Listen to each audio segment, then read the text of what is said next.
The RAF story, Camel to Spitfire, looks at the introduction of the Royal Flying Corps, which scouted for the Army in the early days of the First World War in 1914. It examines early aerial battles using revolvers, to its early crude bombers and the terrible casualties that the conflict produced. Germany unleashed the Fokker Eindecker, which decimated the outdated aircraft of the RFC, which became known as Fokker fodder. The Royal Air Force was born on April Fool's Day 1918. Fighter aces such as Richthofen, Mannach and Ball fought a bloody war in the air with the RAF's eventual victory. Long-distance flights and the Schneider Trophy races were highlights between the wars, with Britain's outright win in 1931. Adolf Hitler, the German dictator, was flexing his muscles across the English Channel. British Prime Minister Chamberlain tried in vain to appease German aggression in 1938. By 1939, the RAF was at war again, and the Battle of Britain was a very close fight. London was blitzed.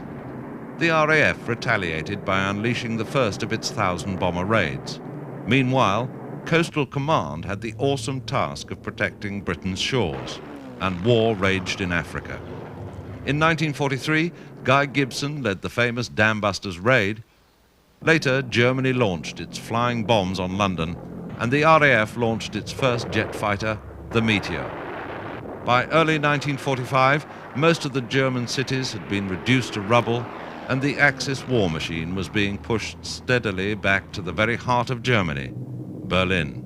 The RAF story, Part 1, Camel to Spitfire, is packed with rare footage, and it's available from all good video retailers or direct from DD Video.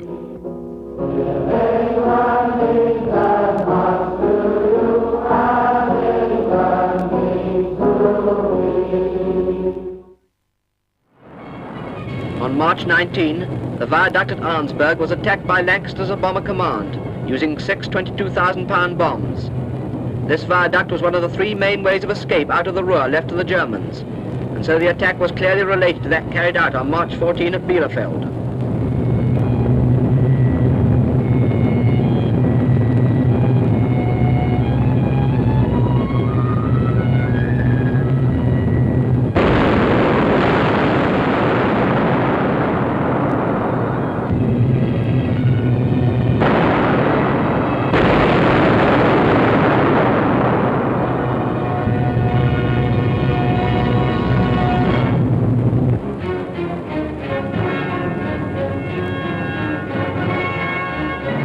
Reconnaissance pictures taken after the attack show that 2 spans of this viaduct were smashed, and a direct hit was scored on the mouth of the tunnel into which the railway runs at one end.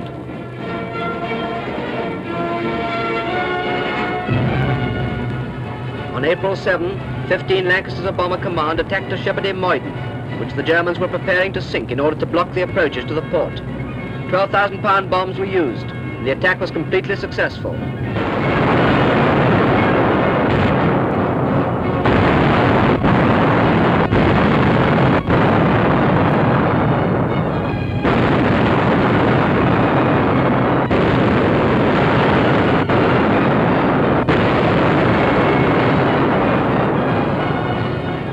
On April 9, 2 attacks on Hamburg were carried out simultaneously by Bomber Command, one on the submarine pens and the second on oil installations. 5 penetrations of the submarine pens were obtained, and very severe damage was done to the oil installations.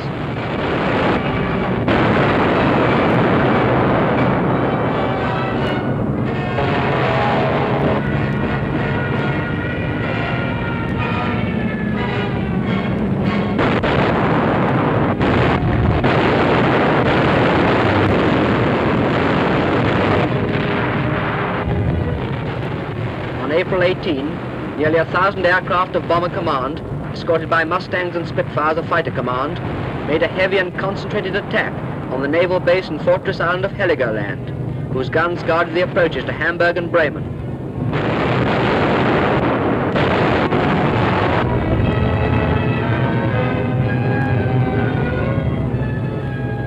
An airfield on the island of Duna, 3/4 of a mile away, was also attacked and saturated with bombs.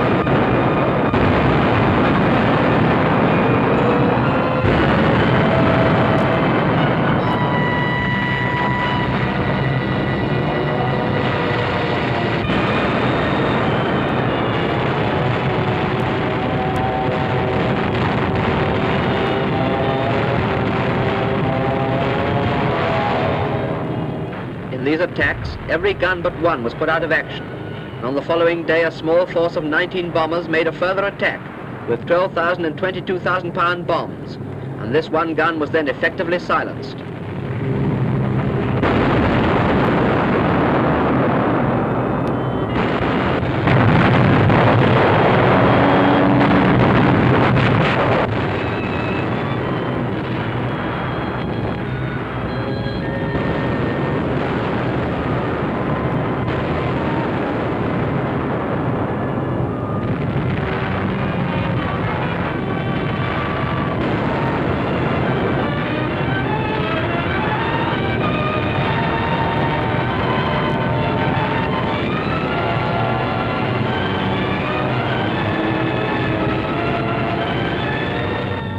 On April the 25th, 1945, Bomber Command carried out its last heavy attack of the war on Berchtesgaden, Hitler's retreat in Bavaria.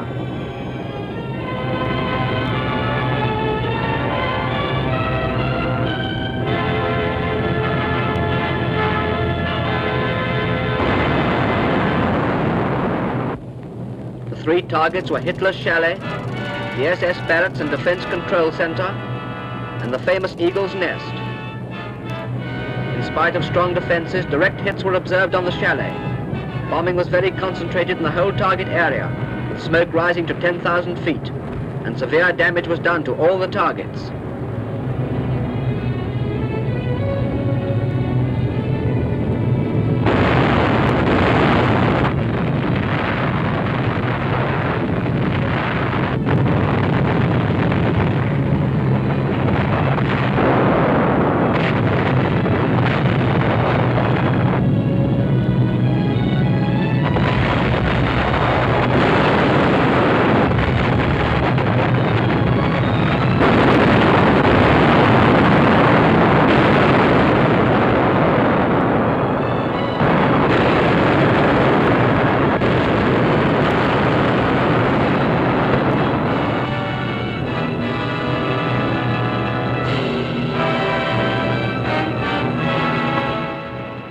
The battle for Berlin began on Saturday, the 21st of April, 1945. Marshal Zhukov, the general who never lost a battle, entered the suburbs of Berlin. The next day, the Russians captured the Weissensee district, and Hitler decided that he must stay in Berlin against all the odds. By April the 26th, the Soviets had ringed Berlin, while American and Russian troops finally linked up on the Elbe River to the west of the German capital.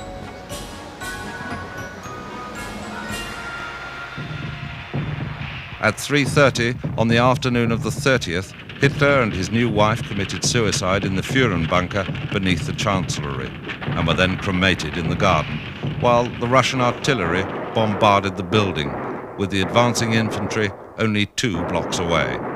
Goebbels and his family suffered a similar fate the next day.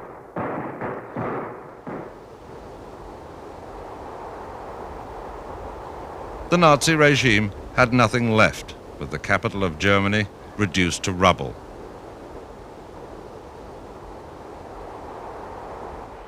Hitler's chancellery was destroyed. Germany surrendered on May the 8th, 1945. Hitler was dead. The Third Reich was no more. On August the 6th, 1945, the atomic bomb was dropped on Hiroshima, an explosion which changed the course of world history.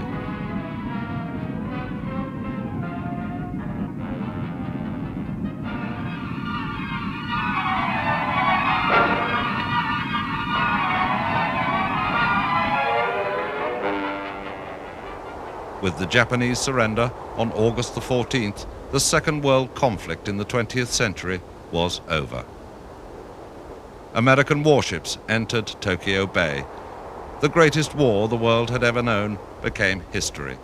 At least 60 million people had died.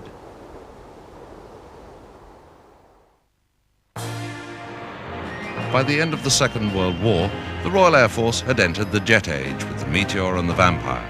The next target was to be the sound barrier. It was also reasoned that Britain should have its own atomic bomb or nuclear deterrent, as the Western world was already witnessing the beginning of a Cold War with its old ally, Russia. All hopes that Europe would experience a lasting peace were shattered on the 24th of June 1948, when the Soviet Union finally brought all surface communication into a divided Berlin to a grinding halt. This was against all international agreements, which had cut Germany into 4 sectors or zones: British, American, Russian, and French. Berlin was divided into 4 equivalent sectors.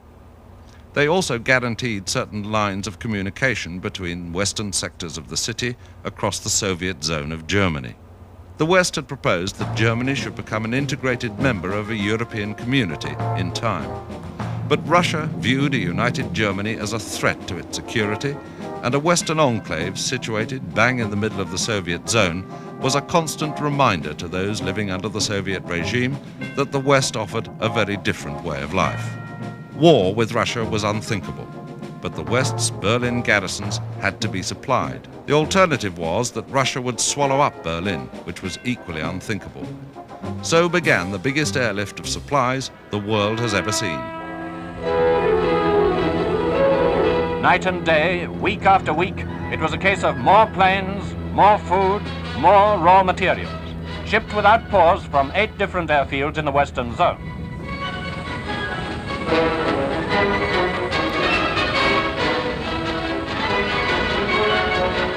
Month after month, the tempo of flights was stepped up, and by Christmas, American and British planes had made 100,000 trips and carried a total of 730,000 tons into Berlin.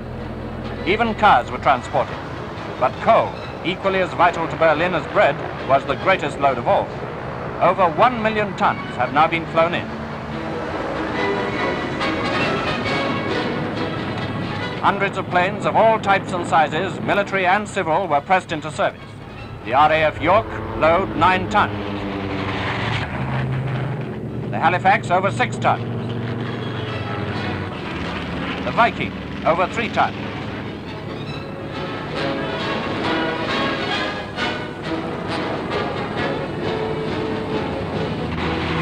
The RAF Dakota 3 tons. The Civil Tudor 8 tons. And what the Berliners call the Grosser Tudor, 10 tons.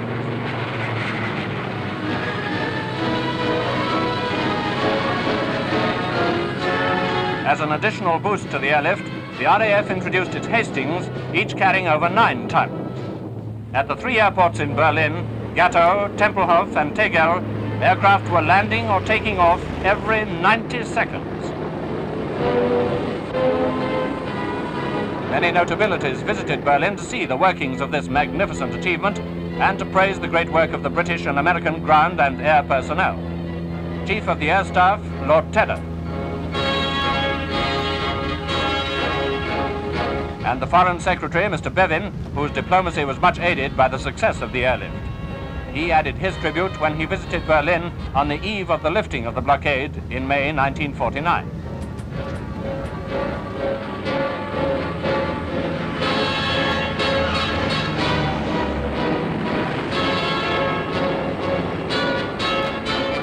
For 10 whole months, a ceaseless stream of Allied aircraft landed in Berlin, where Germans, supervised by British Army personnel, eagerly unloaded the vital supplies. Air crews of the RAF and Commonwealth crews from Australia, New Zealand and South Africa, together with their British charter colleagues, all of them played their part with the United States Air Force in maintaining this non-stop operation. The blockade of Berlin was finally lifted on the 12th of May 1949.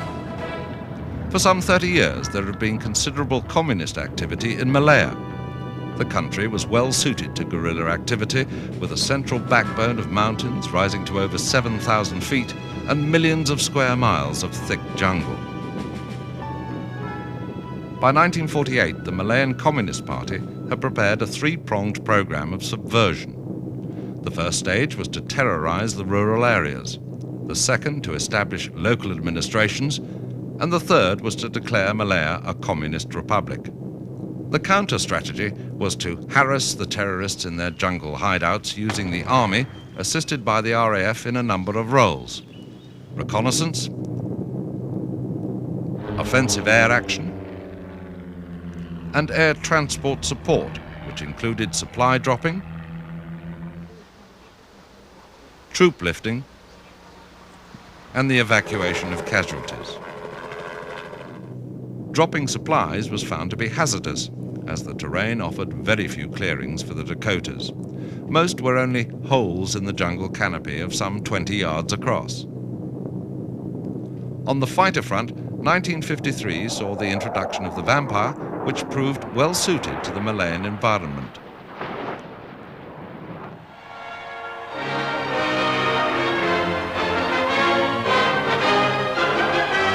Back in London on the 2nd of June 1953, the supreme head of the armed forces was being crowned Queen Elizabeth II.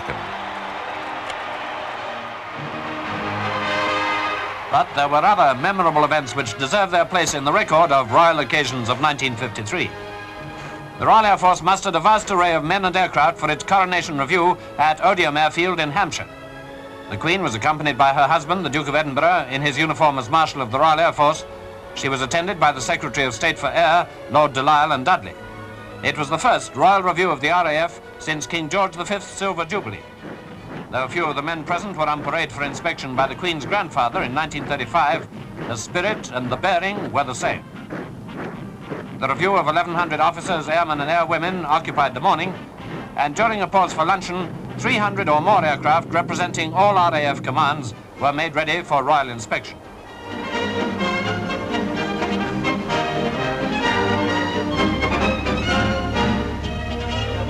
This static display was most impressive.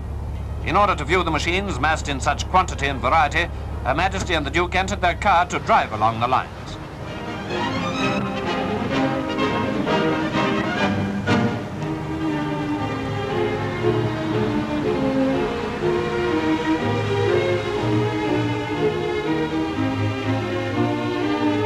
At several points, the Queen stopped to talk with officers in command of squadrons and to make a closer scrutiny of various aspects of this unique display. It was a 5-mile tour that lasted a full hour. Then they entered their car again to drive back to the saluting base. For the Queen, delighted as she was by all she had seen, there was still the thrill of the great flypast to come.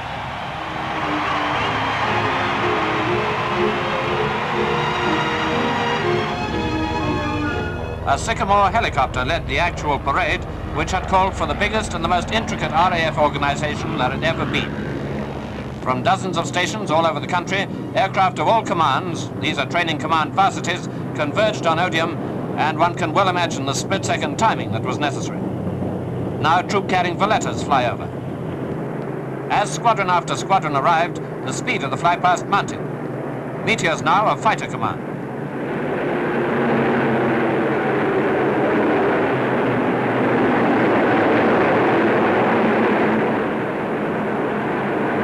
They were followed by the famous Canberra bombers.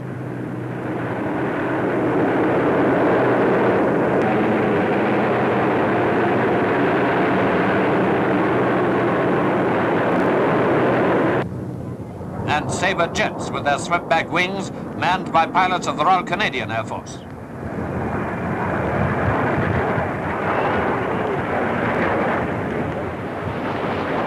Then came Swifts, with which the RAF was about to be equipped.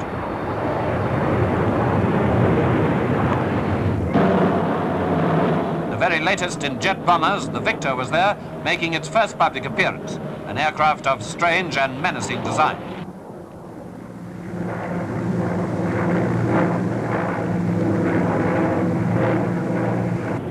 And Lincoln's a bomber command. The new Lincoln bombers were introduced into the Malayan conflict in the reconnaissance role in 1953. More significant in April 1950 was the arrival of the RAF's first operational helicopters, the 3 Westland Dragonflies of the casualty evacuation flight. Before this, the venerable Oster was used wherever possible to evacuate casualties. Now it had a new role, which was to lead the Dragonflies to their targets.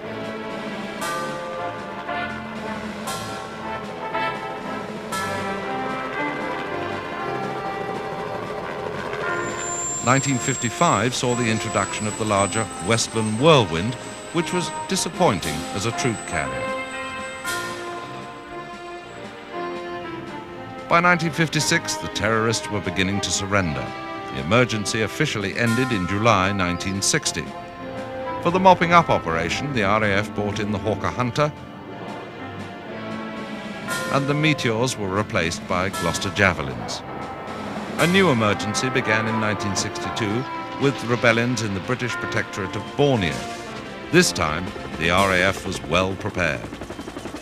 By the end of the 40s, it was clear to the Western world that the Soviet Union was in no mood for peace. So on the 4th of April 1949, the North Atlantic Treaty Organization was signed, which was to come into effect on the 24th of August. Now the world was divided by two huge security pacts: NATO for the West and the Warsaw Pact, which encompassed most of the communist world, led by the Soviet Union. It was clear that the RAF had to keep up with any threat from the communist bloc. The atomic age had arrived. Britain had to have an atomic deterrent and a bomber force to deliver it. The Canberra had proved to be an effective bomber, but couldn't carry atomic bombs. Britain's designers had been hard at work developing a nuclear bomb and a V-force of bombers to deliver it into the Soviet heartland. The first of the V-bombers arrived at Gaydon early in 1955. It was the Vickers Valiant, together with the Blue Danube plutonium bomb. The first Vulcan B Mark I squadron was formed at RAF Waddington in May 1957, and two Victor squadrons were formed in 1958 at Cottesmore. During the same year, Britain tested her nuclear deterrent near Malden Island. A Valiant, based at Christmas Island, successfully dropped Britain's first megaton hydrogen bomb, and the meteorological effects were monitored by Roy Chadwick's last masterpiece, the Avro Shackleton. By 1959, the RAF recognized that any bomber force had a very short time to get into the air should the Soviet bloc launch ballistic missiles against Europe. That time was a mere 3 minutes. Conventional starts meant that the V-bombers took 4 minutes, so a program was introduced that meant all 4 engines could be started together. This reduced the reaction time to 2 minutes.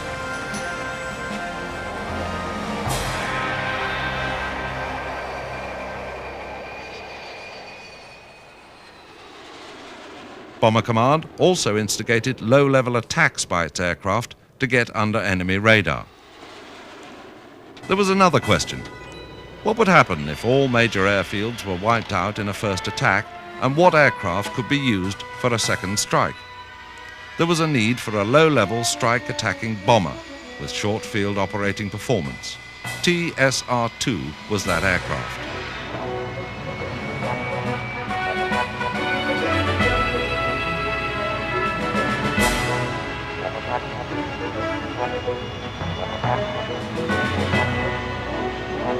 Between 1959 and 1964, budgets were being savagely cut, and with the election of a Labour government in 1964, the TSR-2 project was relegated to the scrap heap.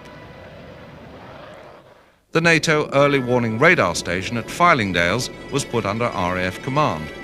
It could give 4 minutes warning of even a missile attack. American Thor missiles were lent to the RAF to augment Britain's nuclear power. Meanwhile, Blue Steel was developed. It was dropped from a V-bomber and had a range of 100 miles. Then Britain was promised the American Skybolt with a range of 1,000 miles, but Skybolt was cancelled by the United States. Instead, Britain was offered Polaris. So after 12 years, Britain's deterrent was handed over to the Royal Navy. In-flight refueling had long been a requirement in the RAF.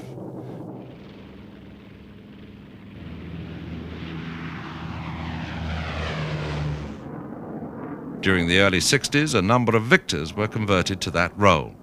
In June 1961, 4 of them helped a Vulcan fly from Scampton in Lincolnshire to Sydney non-stop. As far back as 1957, politicians were convinced that the future of warfare would depend on surface-to-air missiles, so that by 1965, the RAF had lost some 60 frontline fighters. One fighter that did survive was the English Electric Lightning. The Lightning was the RAF's first supersonic fighter with speeds over Mach 2 in level flight and a highly sophisticated radar system that could lock itself onto its target and bring the pilot into firing range. by 1967, all Fighter Command frontline aircraft were equipped with in-flight refueling probes. And by the end of 1969, Lightnings were being flown to the Far East with only one ground refueling stop on the way.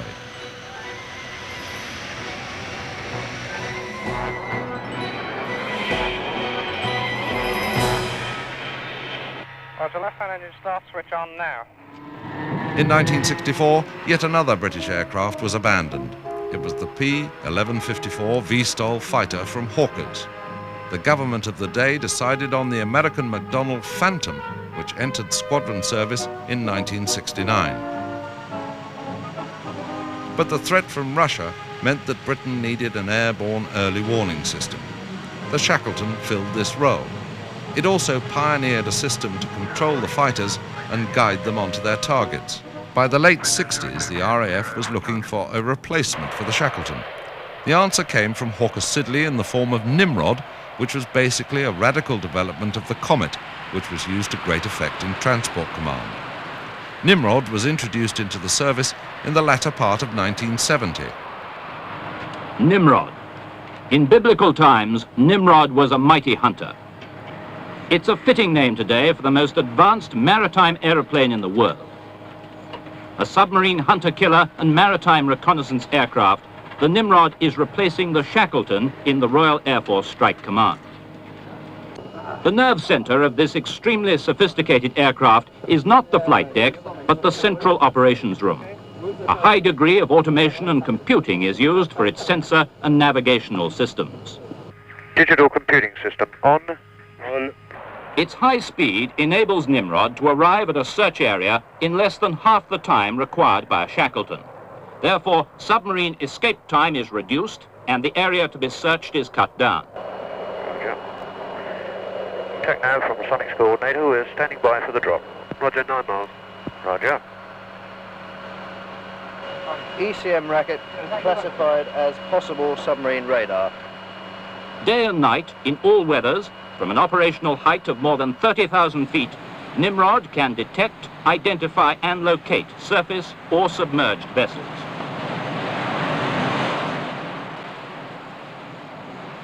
Because of financial restrictions, there were only 4 squadrons with 6 aircraft apiece, so the Shackleton still survived in tandem. The strike attack role was taken over by the Blackburn Buccaneer, which was another aircraft that was to stand the test of time. From the end of the Second War, the RAF had to base a large proportion of its forces in Germany to protect Europe from the Soviet threat.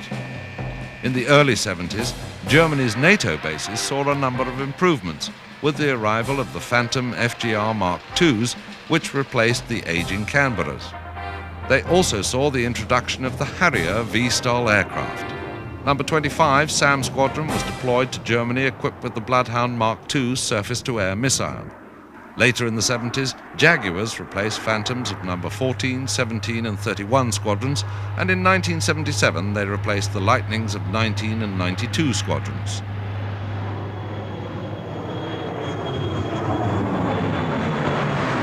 Although Britain lost many of its dependents and bases in the 70s, Cyprus was still important to the RAF, with a mighty force. A force designed to serve, to watch and ward. Daily a multitude of different duties. Yet here the means to supply, survey, refuel, reconnoiter, strike, intercept or transport.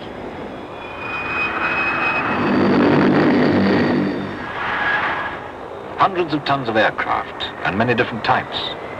Countless missions, roles, tasks and takeoffs.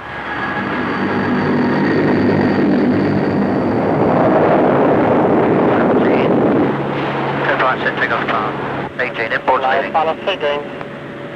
9, continue, 1 rolling. 9, continue.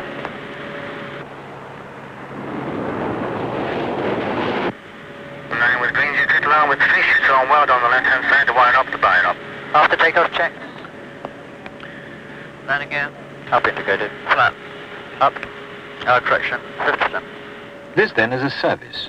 Landing A service that must be vigilant, mobile, and above all else, airborne. Get on. Straight on. Start the ship release. No, No going. no, No on. Right on. But for every one man in the sky, there are some 40 on the ground, keeping him there. 972 and the circuit clear. These people, performing their varied duties, form the very backbone of the entire organization, blending their respective skills to shape a giant team.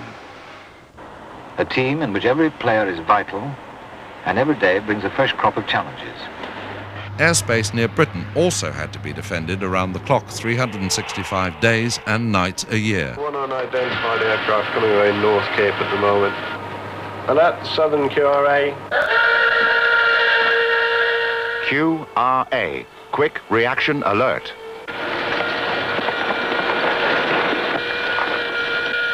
Five times a week, on average, an RAF fighter is scrambled on a quick reaction alert. Mission: to intercept and escort any unidentified aircraft which threatens our airspace. 03, cockpit readiness. Scramble, scramble, scramble. 03, scrambling.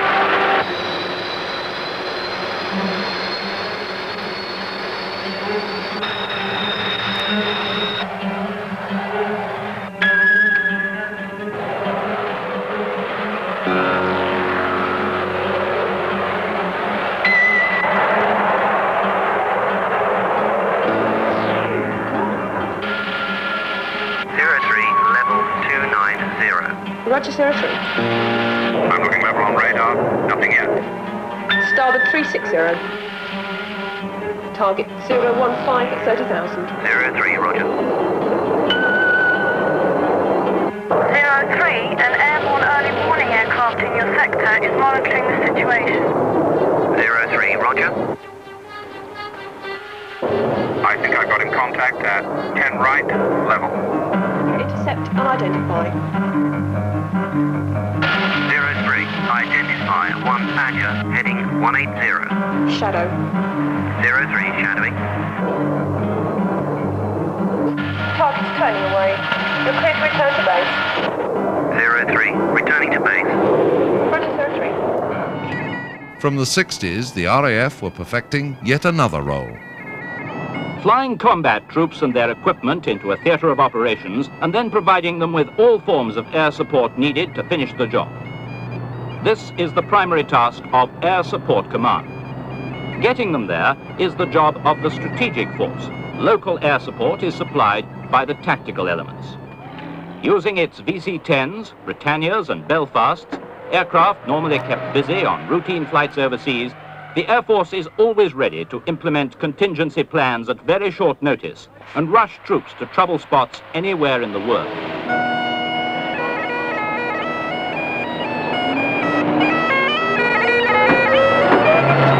Well, that's the strategic role. Ground forces of the Army successfully deployed into the theatre of operation. But a strategic airlift of this magnitude can only conveniently be deployed into the larger airfields, which normally are to be found well to the rear of the actual fighting.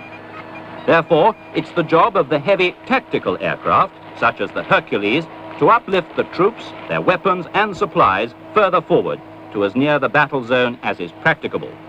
Almost certainly, this will involve using unsophisticated and even unprepared landing strips as airheads. The Hercules aircraft was designed to operate on the sort of rough terrain in which many of these forward landing strips are likely to be found.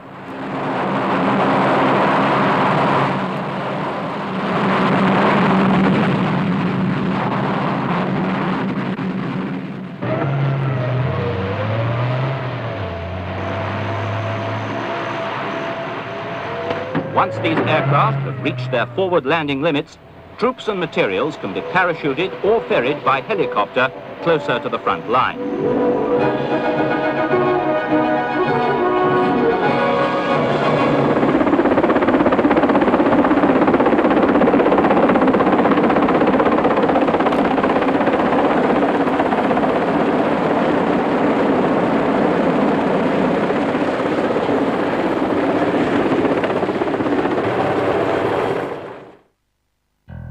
On the 2nd of April 1982, Argentinian forces landed on the British protectorate of the Falkland Islands in the South Atlantic.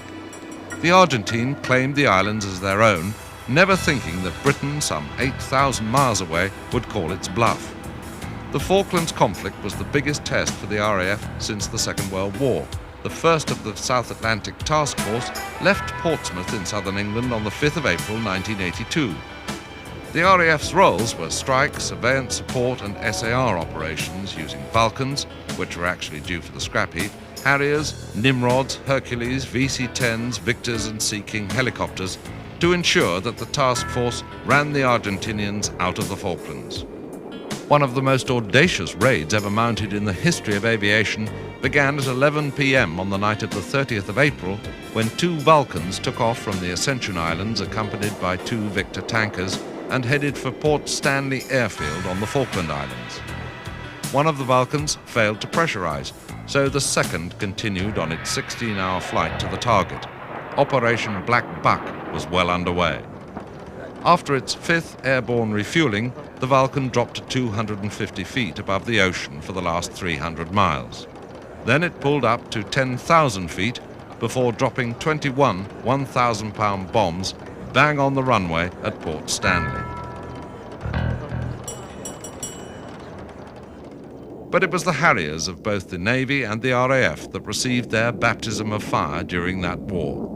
The RAF had flown their GR3s from England via the Ascension Islands to the Falklands, refueling in the air as they went. On May the 1st, a Navy Sea Harrier flown by an RAF officer, Flight Lieutenant Paul Barton, shot down an Argentine Mirage with his Sidewinder missiles. Harrier was at war, and it destroyed 20 enemy aircraft, while 9 Harriers were downed, none by Argentine aircraft. Out to sea, the greatest danger was from the French-made Super Étendard carrying the sea-skimming Exocet missile. One got through and decimated the Atlantic conveyor.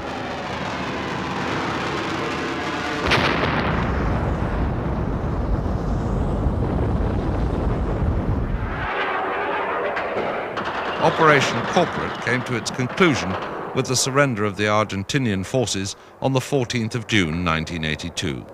The RAF, yet again, proved that air support is absolutely essential in any modern war, however far away you are from home. As the Falklands conflict came to an end, the RAF received the first of its Panavia Tornadoes, the GR Mark I. This multi-role combat aircraft was an international project between Germany, Belgium, Canada, the Netherlands, Italy and Great Britain. It has variable geometry wings.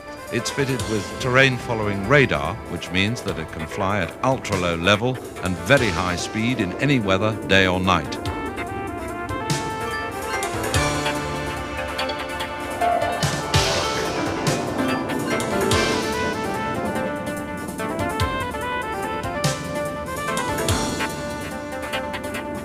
And it hits its target right on the button.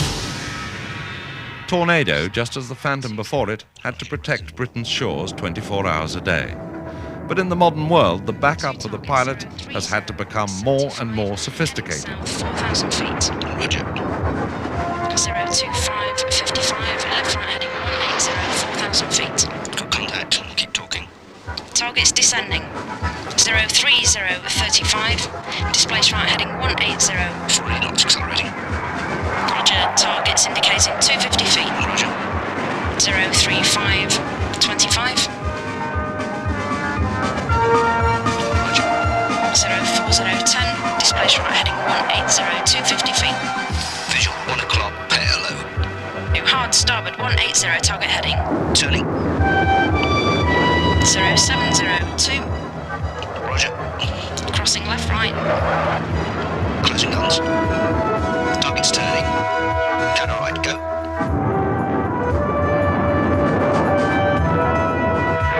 Target's plumb high. Fox 3. Climbing. Fox 3. Complete. Today's airborne battles will be fought at or near supersonic speeds. The pilots and navigators that fly these aircraft depend on the experience and expertise of their fighter controllers to guide them safely and successfully onto their targets. Police acknowledged. Return to cap vector 250. These are the RAF's battle managers. The radar information that flows into this operations room gives a picture of the position of every civilian and military aircraft in the sector. This information comes in first to these recognition officers. When you do get an unidentified track, you can never be totally sure what the aircraft is going to do next. Their job is to know the identity of every aircraft that comes into their area from its radar response, known as a track. Any aircraft that cannot be identified and does not respond to interrogation, they pass up the line to their boss, a track production officer, for a wider assessment. Well, can you get the AW buffer man, please? We've got AW operations. I'd never be able to find another job like this one. You've got to be decisive. It's not a job everyone's capable of. The AWACS to move 50 miles further north. If the aircraft still remains unidentified, the information must be passed on up to the master controller. It's down to him then to decide on a course of action. He's the kingpin. He's the battle manager. Toad's got that up to date, will you? I run the battle. I decide what action to take and when. Down here in the operations room, we've got a complete and up-to-date picture of all the activity in the United Kingdom Air Defence Network. It's 100% accurate to the second. If the master controller decides to intercept, he'll pass the order down to his fighter allocator, who rapidly assess the status of the aircraft available to him to combat the threat. The fighter cab Foxtrot Lima for Bulmer Fighter Stud 197. Scramble, scramble, scramble. It's like playing three-dimensional chess with pieces moving at speeds of up to 500 miles an hour. The fighter allocator will deploy what aircraft he considers necessary for the mission, then hand over control to one of his intercept controllers. It's they who'll finally guide the fighters onto their targets. 1 and 2 on channel. Hello, I've got Magic 63 calling. He would like a brief for his tasking. The recognition officers are directly responsible to their track production officer. They monitor all the track data coming in from several recognition officers. Proceed to area UK 33. It's my job to put the whole picture together. Below flight level 200. Speed above. I have to ensure that accurate and up-to-date information is coming in at all times. Also, that there's no duplication of data or gaps in the radar coverage. If I do detect a gap, it's my job to fill it and fast, using airborne early warning aircraft, air defence capable ships, or by relocating a mobile radar unit. Do you copy? Over. These radar units are commanded by a track production officer, who is responsible for the safety and administration of the convoy, as well as ensuring that the best possible radar picture is provided for the area. You really have to be able to think well ahead and manage both the technical and the operational side of the radar.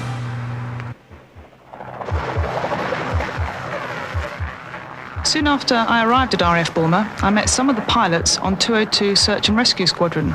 They share the same station as us. They persuaded me to help them out occasionally at weekends, to give them some valuable practice winching me out of the North Sea.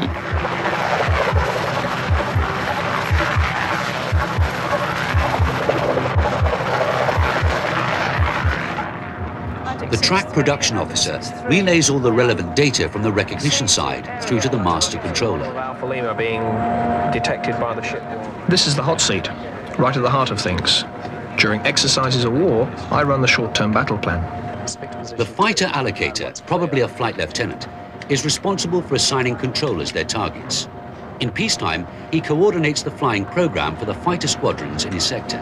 Once the fighter allocator has chosen his aircraft and made contact, he hands over control to his intercept controllers. Rooster 2, target port 340. Rooster 1, starboard 1. My task is to direct the intercepting fighters onto the target so that it can be first identified and, if necessary, destroyed.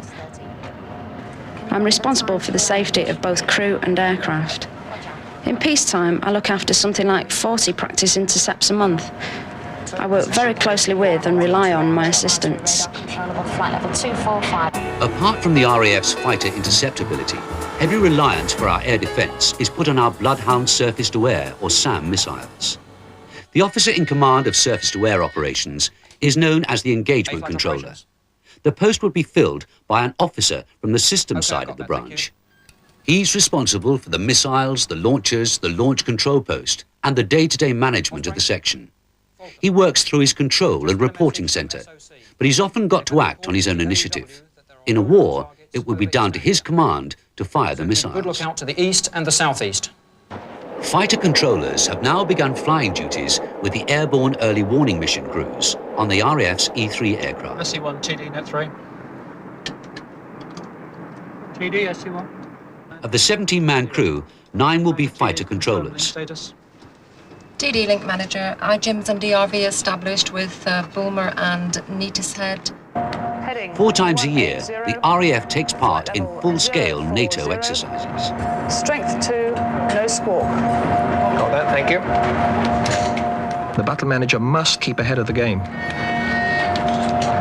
Allocator, Razor 1 and 2 to new Combat Air Patrol, Juliet Whiskey Foxtrot. Jane, move Razor 1 and 2 to new Combat Air Patrol, Juliet Whiskey Foxtrot. You've got to think ahead. Get your aircraft airborne before they get you. 2, heading south at 4,000 feet. Mission intercept, engage. Razor 1 and 2, snap 030. 2 targets 02565, heading south. Roger, Razor 02560. Left right heading 180 4000. Roger. 02040.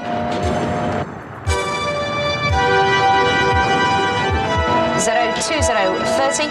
Display right heading 180. Targets descending. Got contact. Keep talking. Targets level 250 feet, descend 1000. Hard starboard 180.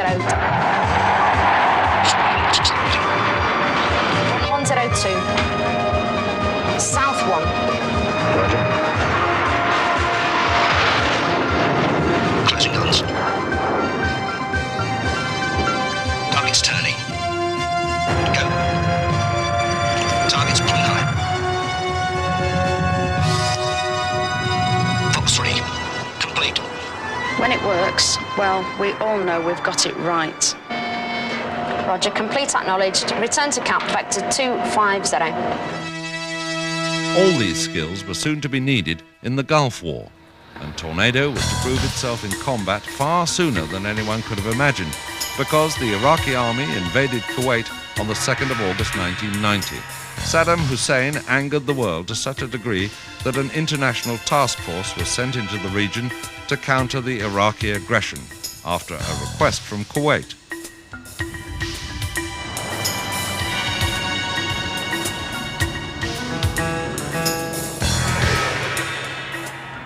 Jaguar was used as a tank buster during the desert conflict.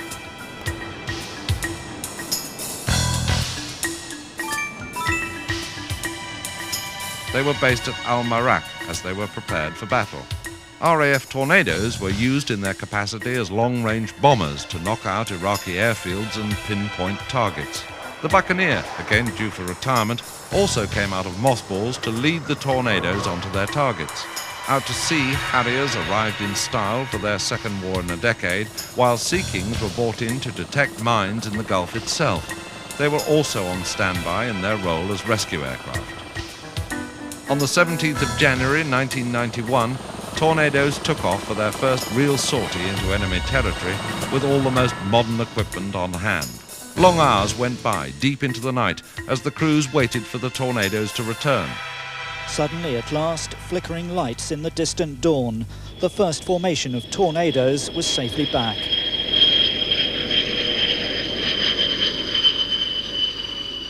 The young British pilots had flown deep into the heart of Iraq to attack military airfields and other targets, low-level flying to slip under enemy radar, dodging missiles and anti-aircraft flak, catching the Iraqis by surprise in this first encounter of an aerial microchip war. When the pilots had radioed back, mission successful, there was unrestrained joy in the command's operations centre. And as the aircrew wearily left the cramped cockpit of their planes, there were congratulations for the pilots and navigators who had braved the unknown and returned safely to tell about the fear and tension of it all. It's absolutely terrifying. There's no word for it. You're frightened of failure, you're frightened of dying. Oh, it's everything. You're flying as low as you dare, high enough to get the weapons off, but you push it as low as you can over the target just to get away as fast as you can. Successful though the attack may have been in paralysing Iraq's air force, albeit temporarily perhaps, the state of readiness is not being relaxed.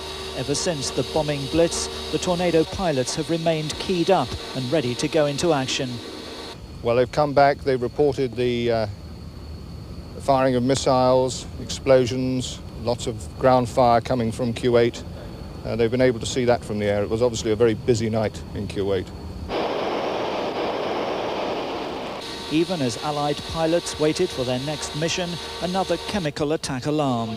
Ground crews quickly donning their gas masks once again, but no panic in what has now become a well-drilled task in reaching the safety of the bomb-proof bunkers, though this time it was no exercise. Pilots and navigators fully protected in their nuclear, biological and chemical suits arriving for a final briefing.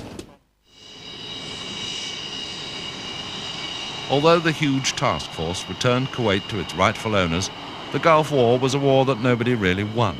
But the RAF, as it had done so many times before, did its job with precision and flair.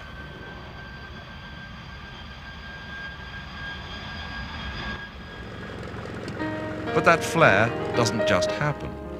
RAF pilot training has always been of the highest caliber, from the Tutor to the Tiger Moth and the Miles Magister, to the more advanced Harvard for fighter command during those dark days of the Second World War, to the men and women of the Air Transport Auxiliary who ferried anything anywhere, and then the faithful Anson used to train Bomber Command's crews to learn at least the rudiments of getting accurately from A to B to drop their lethal loads on the enemy from the Blenheim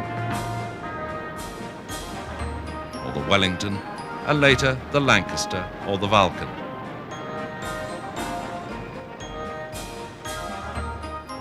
Throughout the history of flying, the practitioner has always wanted to show the aircraft to an adoring crowd. In the 30s, it was Northolt or Hendon where the curious mingled to behold the wonders of power and space. From the amphibious to the bomber, even seasoned pilots always watch and wonder at the ingenuity of these craft of the air. But surely it's the art of the aerobat that will always capture man's imagination, from the string and sealing wax of the biplane era to the sleek sophistication of the jet age. The Royal Air Force has always recognized its debt to its shareholders, the great British public, by making sure that they have a chance to witness some of the greatest aviators in the world. In the 50s and 60s, 111 Squadron, the Black Arrows, made their mark in history.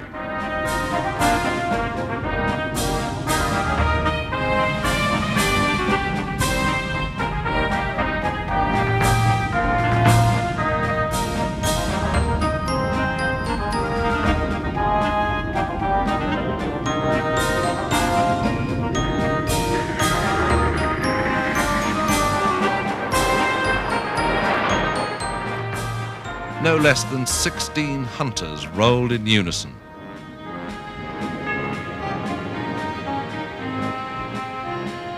Followed by 22 aircraft in a perfect loop.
The Red Pelicans from the Central Flying School dazzled an international crowd when they joined forces with the Nats that made up a new formation team, the Yellow Jacks.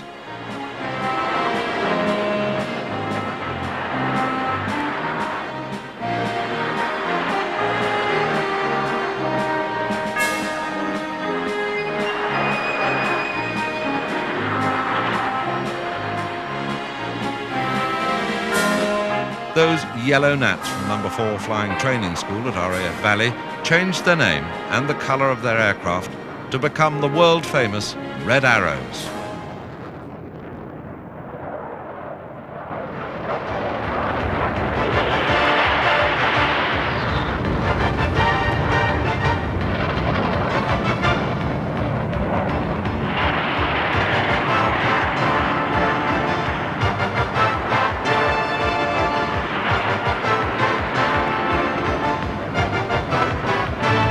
As time and technology took over, Strike Command's Hawks replaced the aging Gnats.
What is the future for the Royal Air Force? As in the past 75 years, mistakes will be made. But surely if the next 75 years are as dynamic and innovative, Britain will still have an Air Force of which it can be truly proud.